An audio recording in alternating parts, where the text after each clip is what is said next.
Welcome to this Cronkite News Update here on Facebook Live. I'm Anikka Abbott, and here are the top stories we're tracking today at noon. Huaycan is divided into several districts. Behind me, here in the mountains, is one of the poorest regions.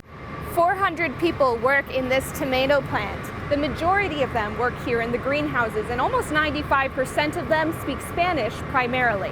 If you go to the pumpkin patch, go in the morning. It's going to be a lot cooler. And into the rest of the week, it is sunny all week long. If you go to the fair, wear your 10-gallon hat. Be prepared to protect yourself from the sun. Este Centro de Educación para la Salud en el sureste de Arizona ha ayudado a transformar la colonia de Winchester Heights. Fans are remembering Toni Morrison today. The Pulitzer Prize-winning novelist died Monday at the age of 88 from complications from pneumonia. While they're waiting to receive their PTP or asylum, Venezuelans may be forced to work in the informal economy, such as in markets like the one I'm standing in. One of the first steps we learn in Garden Club is how to prepare the soil to better grow our plants. And what's one of the first steps we need? Fertilizers! Such as the ever-popular Find My iPhone, normally a harmless app meant to help you find your phone when it's lost, except for now when people want to track you. And of course, the Arizona Taco Festival with my favorite, the Chihuahua Beauty Pageant, because every single Chihuahua is beautiful. Bend, pluck, place, repeat. For hours a day, workers at Nature Sweet Farms pick tomatoes. It's work that requires strength, skill, and good health.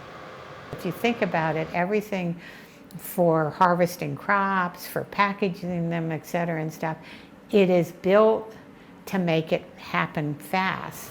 It's not built to protect the body of the workers. Workers do what they can to prepare for the day. When we enter, first we have to exercise, stretch out, then we put all the protective clothes on for the greenhouse. Though they grow healthy food, some farm workers struggle to maintain their own health. The ratio of people to doctors in rural areas is 2,500 to 1. Here in Winchester Heights, an unincorporated Latino neighborhood just 10 minutes from the farm, there are no doctors. The closest town with a medical facility is 20 minutes away. Enter CHEC, a rural health organization that wants to help the people in this area. They've worked with the community to build a center with their own hands. They train promotoras de salud, or community healthcare workers like Aida Dominguez, in the center. Promotoras de salud go door to door in Winchester Heights to teach their neighbors about better health. When these farm workers hear people speaking their own language, it bridges the divide. Es importante para tener como un ambiente social. It's important to have a social environment and also to be able to help the children, the youth, the adults, the elders, so we will be united. Learning about healthcare from your neighbors in the place where you work is a powerful motivator.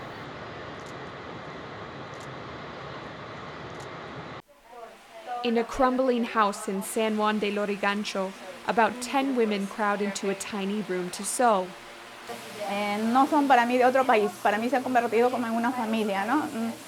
Y a veces la sangre no te hace familia, sino es la calidad de persona que pueden ser ellas. 8 months ago, Cleof Mendoza bumped into Neda, who asked we omit her last name for her protection. Neda was a Venezuelan refugee selling sodas on the street. Discovering they both had children, Cleof set out to help her. Ellas puedan ser algo mejor y puedan dejar huellas en otras mujeres como ellas, ¿no? Que no se queden ahí, puedan emprender este proyecto y seguir adelante y luchar por su familia, ¿no? Porque ellas mandan, cada mes o cada semana mandan una cantidad de dinero allá.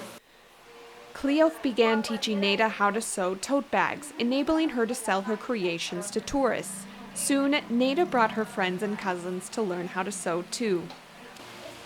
Mi trabajo es importante para los venezolanos, bueno, porque así como yo descubrí que podía aprender cosas diferentes, pues yo supongo que hay muchos de nosotros que también cuando llegamos a este país comenzamos a hacer cosas diferentes, cosas totalmente diferentes a las que hacíamos en nuestro país. The women sometimes travel over an hour to get to Miraflores to sell their bags. Each bag costs 10 soles, or roughly the equivalent of $3 US. The tote bags have become a lifeline for Neda and her cousins, a point underscored by the UN agency that helps refugees. And the reality is these people will need an income. So we're also supporting, for example, entrepreneurship workshops and ways for Venezuelans entering the country to create their own income instead of occupying already existing jobs. With the influx of immigrants, some Peruvians blame Venezuelans for the increase in unemployment. Xenophobia is on the rise.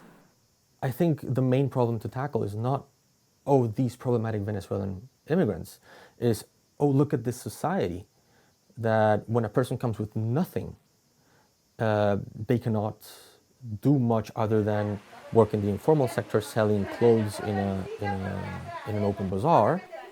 For Neda, learning to sew is the opportunity she needed. She plans to make the most of it. Si tienen dedicación y si tienen ganas de salir adelante, sabemos que en un futuro van a hacer cosas muy buenas. Y que bueno, somos venezolanos regados por el mundo, tenemos que dejar nuestro granito de arena, positivo por supuesto, porque los buenos somos más. The women are now working together to open their own store. Anikka Abbott, Cronkite News, Lima, Peru.